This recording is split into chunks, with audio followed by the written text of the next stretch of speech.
नमस्कार दोस्तों, आप सभी का लॉ सीखो के दैनिक समाचार विश्लेषण में। तो चलिए आज के आर्टिकल देखते हैं। आज का जो हमारा पहला आर्टिकल है ये सेडिशन लॉ के बारे में है। सेडिशन कानून राष्ट्रद्रोह का कानून जो है उससे जुड़ा हुआ हाल ही में एक जजमेंट दिया गया है, जिसमें इससे पहले केदारनाथ जजमेंट की बात की गई थी। तो केदारनाथ का जो जजमेंट है सेडिशन के बारे में बहुत ही महत्वपूर्ण रूलिंग सुप्रीम कोर्ट की थी, तो उसी केस को वापस दोहराया है विनोद दुआ वर्सेस यूनियन ऑफ इंडिया का केस, जो कि अभी जिसमें सुप्रीम कोर्ट ने रूलिंग दी है। उसके बाद में जो आज का हमारा दूसरा आर्टिकल है ये मॉडल टेनेंसी एक्ट, मॉडल किराएदार अधिनियम के बारे में है। इससे हमारे जो रियल इस्टेट इंडस्ट्री है इसको एक बूस्ट मिलने की यहाँ पर एक पॉसिबिलिटी दिख रही है। काफ़ी अच्छा ये बदलाव है, लॉ रिफॉर्म है, तो इस बारे में भी हम चर्चा करेंगे। तो चलिए मैं आगे बढ़ूँ उससे पहले मैं अपना परिचय करवाना चाहूँगा। मैं खुशवंत पवार। आप चाहे तो मुझसे ट्विटर और लिंक्डइन पर जुड़ सकते हैं। मेरे ट्विटर और लिंक्डइन हैंडल्स की जानकारी आपको डिस्क्रिप्शन में मिल जाएंगी। वहाँ पर आप मुझसे कोई सवाल पूछ सकते हैं, कोई अगर आपका फीडबैक हो तो वो भी आप दे सकते हैं। तो चलिए आज का एमसीक्यू देखते हैं। आज का एमसीक्यू ये है कि सेंट्रल गवर्नमेंट द्वारा हाल ही में सीसीएस पेंशन रूल्स में कुछ बदलाव किए गए। ये निम्न में से किन ऑफिशियल्स के लिए है, किन ऑफिशियल्स के लिए जो कौन से डिपार्टमेंट है, कौन से इंटेलिजेंस और सिक्योरिटी ऑर्गेनाइजेशन के ऑफिशियल्स है, उन पर ये प्रभावित करेंगे उन्हें।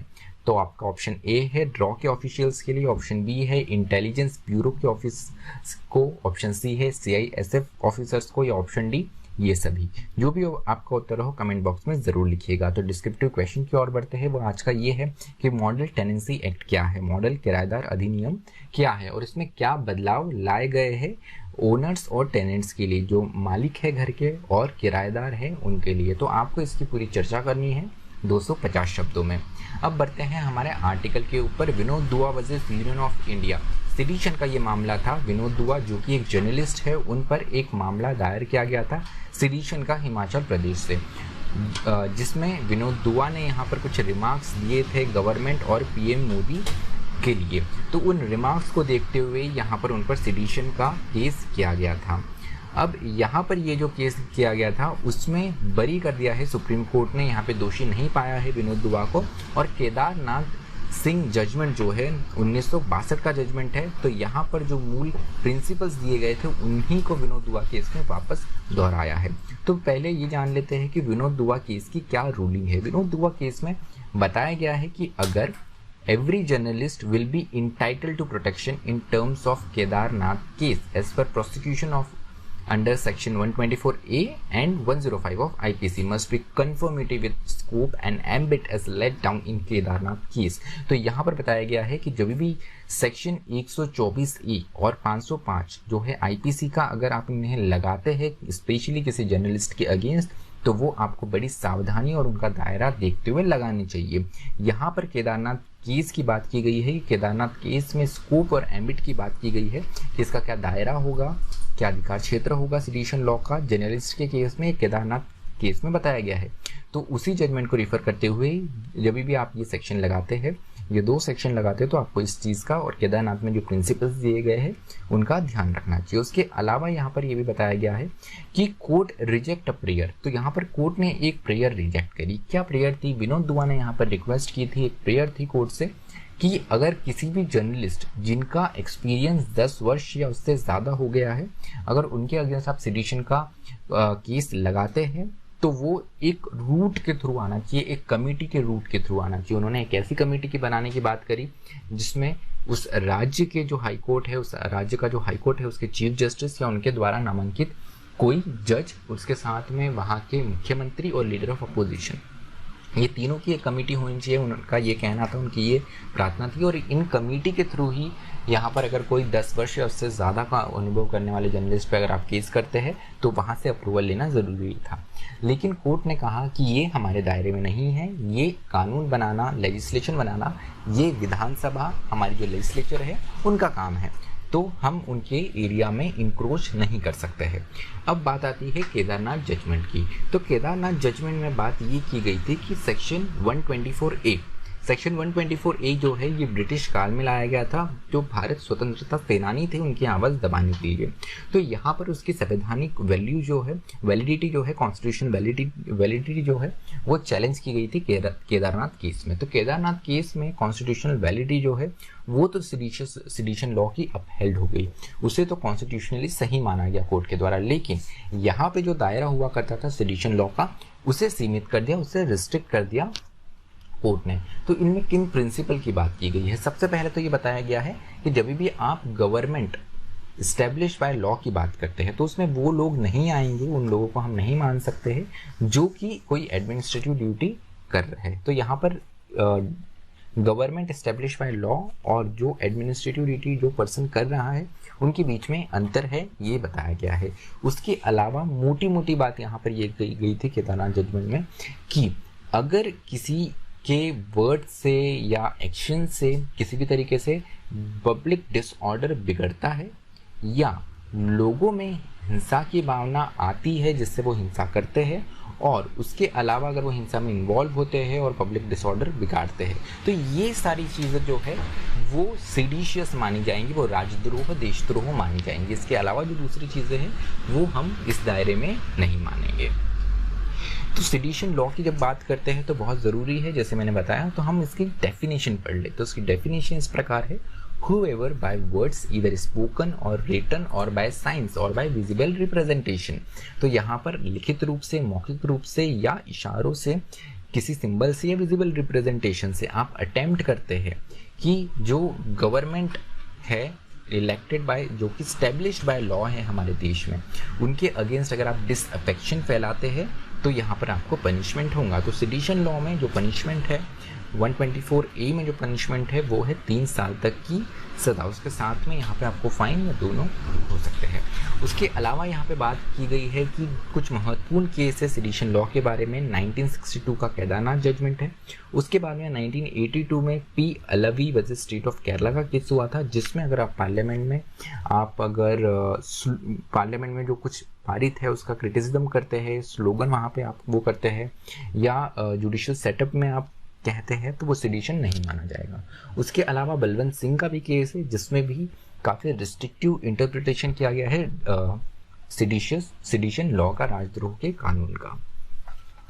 चलिए मॉडल टेनेंसी एक्ट के बारे में बात करते हैं। मॉडल टेनेंसी एक्ट जो है ये यूनियन कैबिनेट के द्वारा यहाँ पे अप्रूव किया गया। अब एक प्रश्न ये उठता है कि क्या टेनेंसी का जो मामला है वो सेंटर के अधिकार क्षेत्र में आता है या क्या ये हमारी लिस्ट, ये यूनियन लिस्ट जिसे हम कहते हैं, उसमें आता है? तो इसका जवाब नहीं है। जो टेनेंसी से जुड़े हुए मुद्दे हैं ये स्टेट के पास आते हैं, लेकिन कहीं ना कहीं जिस प्रकार की अगर हम रियल एस्टेट इंडस्ट्री देखें तो ये एक कंप्लीट नेशनल इंटरेस्ट का मामला है। इसको देखते हुए यहाँ पे सरकार डायरेक्ट तो कोई कानून नहीं ला सकती थी, लेकिन इन्होंने एक मॉडल टेनेंसी एक्ट लाया, एक मॉडल किराएदार अधिनियम लाया, जिसको देखते हुए राज्य अपने अपने राज्यों में उस प्रकार का, उस एक आप स्केलेटन फॉर्म में उस ढांचे का कानून लेकर आ सकते हैं। तो यहाँ पर रेंटिंग प्रॉपर्टी जो है हमारे देश में बहुत ज़्यादा पाइल्ड अप हो रही थी, उसी को देखते हुए और साथ ही साथ रियल एस्टेट सेक्टर जो है उसमें भी कहीं ना कहीं इकोनॉमी अच्छी चले, उसकी भी अर्थव्यवस्था में बड़ा योगदान रही, इसको चलते हुए ये एक्ट लाया गया। 2018-19 से इसको लाने की बात चल रही थी और फाइनली अभी इसे पारित कर दिया गया है। तो अगर हम एक्ट में देखें तो उससे पहले हमें ये समझना जरूरी है कि 1 करोड़ ऐसे घर हैं हमारे देश में 2011 की जनसंख्या के हिसाब से जो खाली पड़े हुए हैं। तो महत्वपूर्ण है कि इनका भी, क्योंकि कोई भी असेट का वैल्यू तभी रहता है तब वो उपयोग में आए। घर एक असेट है, लोगों का इन्वेस्टमेंट रहता है, तो इससे इनकम जनरेट हो और उसका कंट्रीब्यूशन हमारी अर्थव्यवस्था में बढ़े, इसके लिए ये कानून लाया गया है। क्योंकि लोगों में एक बड़ी भ्रांतियाँ रहती है कि नहीं हम किराए के घर में नहीं रहेंगे, या ये भी रहती है कि हम किराएदार को नहीं रखेंगे क्योंकि वो हमारी प्रॉपर्टी हड़प सकता है। तो इन्हीं सब चीज़ों को दूर करने के लिए, सिस्टम को और पारदर्शी और जवाबदेह बनाने के लिए ये कानून लाया गया है। तो यहाँ पर अगर हम देखें तो एक शेडो मार्केट रेंटल हाउसिंग का बन गया था अपने आप में, और बहुत से प्रॉपर्टी खाली पड़ी हुई थी। उसके अलावा रेंटल यील्ड्स भी काफ़ी बढ़ गए थे, बहुत लोग ऐसे थे जो किराए भरते ही नहीं थे, एक्सप्लॉयटेटिव प्रैक्टिसेस चालू हो गई थी। कहीं जगह ये देखने को मिल रहा था कि किराएदारों का शोषण हो रहा है, कई जगह ये देखने को मिल रहा था कि जो मकान मालिक है उनका शोषण हो रहा है। उसके अलावा रजिस्ट्रेशन भी बहुत सारी प्रॉपर्टीज़ का होते हुए नहीं दिख रहा था, जो रेंट एग्रीमेंट होना चाहिए रजिस्टर्ड, जिससे इनकम है जो राज्यों की वो भी प्रभावित हो रही थी। साथ ही साथ ये सेक्टर बहुत ही ज़्यादा अनस्ट्रक्चर्ड था, तो इसमें एक डिसिप्लिन लाना बहुत ज़रूरी था, इसको स्ट्रीमलाइन करना ज़रूरी था, पारदर्शी बनाना इसको ज़रूरी हो जाता था, इसीलिए ये कानून लाया गया है। तो इसका अगर एप्लीकेशन देखें तो यहाँ पर एप्लीकेशन इसका ये बनता है, सबसे महत्वपूर्ण बात ये बनती है कि जो कि बहुत ज़्यादा एक गफलत देखने को मिलती थी कि जब भी आप कोई प्रॉपर्टी रेंट करते हैं तो उसका एग्रीमेंट नहीं बनाया जाता था, रिटर्न एग्रीमेंट नहीं होता था। तो रिटर्न एग्रीमेंट के बिना अब आप प्रॉपर्टी रेंट नहीं कर सकते। उसके अलावा ये जो है अर्बन और रूरल एरिया दोनों को कवर करता है। साथ ही इसका प्रोस्पेक्टिव एप्लीकेशन है, मतलब रेट्रोस्पेक्टिव नहीं है। जिस डेट को ये पारित हुआ है उसके आगे इसका एप्लीकेशन रहेगा, मतलब जो राज्य सरकार जैसे जैसे कानूनों में या नियम ला के यहाँ पर उसको प्रभाव में लाएंगी, उस तारीख या उसके बाद ही ये प्रभाव में रहेगा। तो यहाँ पर ये समाचार में कैसे है और इसमें क्या और महत्वपूर्ण बात है तो वो भी जान लेते हैं। इसमें फास्ट ट्रैक रिजोल्यूशन मैकेनिज्म बनाने की बात की गई है, special rent authority, rent court और रेंट ट्राइब्यूनल बनाने की बात की गई है, जिसमें कोई भी अगर मामला जाता है तो उसे 60 दिन के अंतर्गत ख़त्म करना, कंप्लीट करना अपने आप में, उसको रिजॉल्व करना ज़रूरी हो जाएगा। उसके अलावा यहाँ पे कोई भी ऐसी मॉनिटरी सीलिंग नहीं है, नहीं तो कई जगह हमें ये देखने को मिलता है कि अलग अलग स्तर होते हैं कि इतना रेंट है तो यहाँ इतना अगर मॉनिटरी मामला है, तो ऐसा यहाँ पर कुछ भी नहीं है। मॉनिटरी कोई भी सीलिंग या कैप नहीं लगाई गई है। उसके अलावा डिजिटल प्लेटफॉर्म बनाया जाएगा जहाँ पे वर्नाकुलर जो लैंग्वेज है, जो आपकी क्षेत्र की राज्य की भाषा है, वहाँ पर आपके एग्रीमेंट्स और अदर डॉक्यूमेंट जो है वो आप जमा कर सकेंगे। उसके अलावा वर्बल एग्रीमेंट, जो ओरल एग्रीमेंट रहते हैं, उनको कहीं भी जगह नहीं मिलेंगी। और यहाँ पर अगर कोई डिस्प्यूट होती है तो उस डिस्प्यूट के दौरान भी आपको रेंट पे करना जरूरी होगा। ये कुछ महत्वपूर्ण नियम है, क्योंकि कई बार प्रॉपर्टी ऐसी बैकलॉग हो जाती है और यहाँ पर अगर ऐसी लॉक हो जाती है अपने आप में और यहाँ पर किराएदार किराया नहीं देता है, मकान मालिक बोलता है कि अगर किराया नहीं दे रहा तो मैं इसे कंटिन्यू नहीं रखूंगा, तो अपने आप में प्रॉपर्टी और असेट जो है उसका वैल्यू वेस्ट ना जाए, इसके लिए लाया गया है।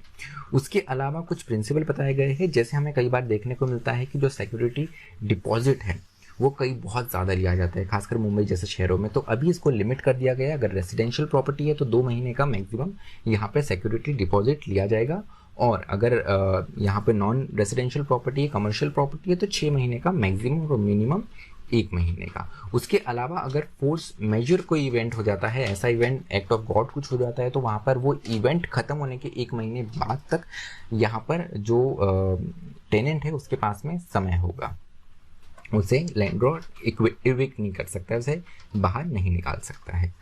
तो कुछ यही महत्वपूर्ण बातें थी जो हमने चर्चा करी यहाँ पर। तो चलिए, आज का जो हमारा विश्लेषण है इन 2 आर्टिकल्स के साथ में यही समाप्त होता है। मुझे सुनने के लिए आप सभी का धन्यवाद। इसी तरह अपना और अपनों का ख्याल रखिए। Thank you. Stay tuned to लॉसिको।